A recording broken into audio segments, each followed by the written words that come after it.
Revenge films. I met him when I was a fourth-year university student. When I was volunteering at a welfare facility during summer vacation, he approached me. His younger brother is disabled, so he goes there regularly. Just that day was the regular medical checkup. He was 25 years old at that time and was working at an office. He asked me for my number, so we exchanged contacts. We went out to what seemed like dates until it developed into a relationship. He was very kind. He helped me carry groceries and held out his hands so I wouldn't fall. He also opens the water bottle for me. He's always on his best behavior. He treated me like a princess, even though I'm already past 20.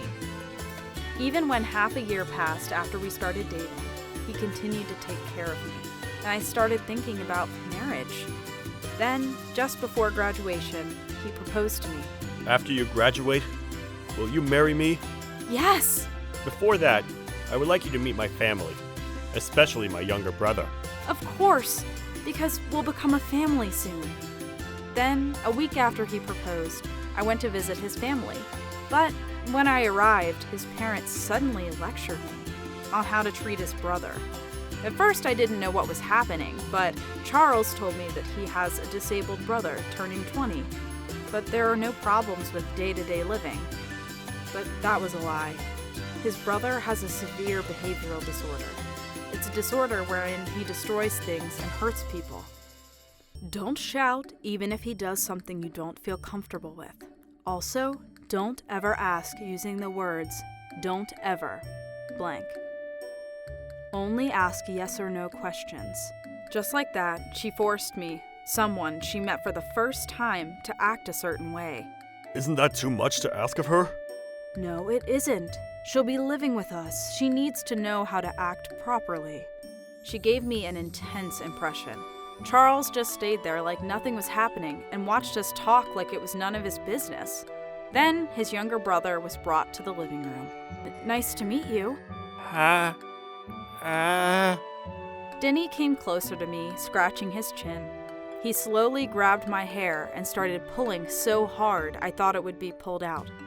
I took a teacher training course, so I had a bit of knowledge on how to handle kids like that, but when it came to an adult like Denny with his strength, I forgot what I had learned. Because it happened all of a sudden, I completely forgot about what his mother taught me. Ouch! Please stop! I shouted. Then Denny became angry and kicked the chair. When I looked at his mother, she sighed with an "I told you so" look.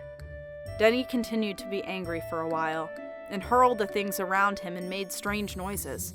Charles didn't do anything to stop his brother and just watched like it was nothing. Dumbfounded by the terrible scene in front of me, his father said, "That's enough! What are you ranting about every time? Shut up!" He punched and kicked Denny. Then Denny made strange noises again and responded to the attack. His mother defended him and shrieked. Charles still didn't do anything. Then his mother came near me. "You ignored my explanation, so I'm gonna punish you. I'll help him out, relieve him sexually to calm him down, so help me out." Huh? What did you just say? I said that he needs to be relieved sexually, so you need to do it for him. How many times do I need to repeat it to you? You're kidding, right? Based on the look on her face, it didn't seem like she was kidding. With a reproachful look, I looked in Charles' direction.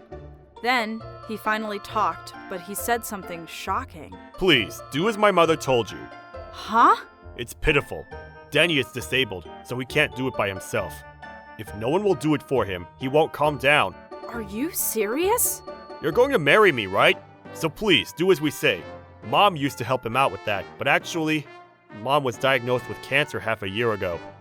That's why we can't keep on relying on Mom. So does that means after their mother would pass away, Charles wanted me to help Denny out to calm him down, so he approached me. That was why he wanted to marry me. I also used to volunteer, so Charles thought I would take care of Denny. Also, the reason why Charles was being so kind to me was that he didn't want me to get physically hurt since he wanted me to help Denny out in the future. I got terrified of what was happening, so I looked for a chance and ran out the door. Then, with a menacing look, He ran after me, shouting, Running away? Are you trying to run away alone? I was so scared that I continued to run as fast as I could without looking back. I somehow outran him and arrived home, but I received messages from Charles. At first, he texted, You lacked understanding. You provoked him, so it's all your fault. It's unfair that you ran away. When I didn't reply, he texted again. Right, I understand. You can't just do it when told all of a sudden. That's why Mom said that from now on, let's practice it and slowly get used to it. Just like training for homemaking. Our marriage is not about the two of us. It's about us being a family with both our parents and siblings. That's why, just like what my family is doing, you'll need to do the same in the future. Well, you're still a university student, so you might not understand it now. But that's what marriage means. I thought that it was impossible to live with that family, so I'm sorry, but I can't get along well with your family. No matter how much explanation is done, as an outsider, I can't perfectly treat Danny like your mother wants me to. I can't deal with your father, too, when he acts violently. When your father and mother and brother are fighting, and your mother demanded my help, you looked away and ran after me, shouting, Running away? All I felt was fear. I texted him back and asked to break up. Then he said, I approached you because you were volunteering, but you discriminated against Denny because he's disabled. Denny is pitiful, you hypocrite! He got mad, and after that, It's a marriage scam! Pay me alimony! Charles and his parents told me a lot of things, but my parents helped me out, and we were able to break up somehow. Then Charles's mother passed away 3 months after the incident. Apparently, cancer has already spread throughout her body at that time, and was told she had little time to live.